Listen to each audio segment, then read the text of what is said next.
দিবাপি বিরিয়ানিতে গিয়ে খুব ইচ্ছা ছিল ভ্লগ করব, কিন্তু সেটা আর হয়ে উঠছিল না। তো বরমাসে একদিন হঠাৎ করে নিয়ে হাজির। খুলে টুলে দেখলাম কীরকম দেখতে, কীরকম খেতে। তো এই দেখুন, শসা আর পেঁয়াজ খুব একটা ভালো ছিল না, কারণ সকালবেলা কেটেছিল হয়তো। তারপরে চাটনি দিয়েছিল, চাটনিটা আমার খুব ভালো লেগেছে।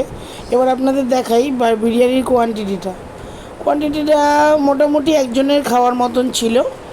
এবার আপনাদের বলি, মাংসটা মোটামুটি ছিল, খারাপ ছিল না, সাইজটা ঠিকই ছিল। একটা আলুও দিয়েছিল সাথে। তো আমার খুব একটা ভালো লাগেনি খেতে। এবার আপনাদের সবার চয়েস তো সমান হয় না, তো আপনাদের কার কেমন লাগে আমাকে কমেন্টে একটু জানাবেন। আমার খুব একটা জুসি লাগেনি, কারণ বিরিয়ানি খেলে একটা জুসি থাকে, সেটা লাগেনি। আর আমার চ্যানেলটা একটু সাবস্ক্রাইব করে দেবেন।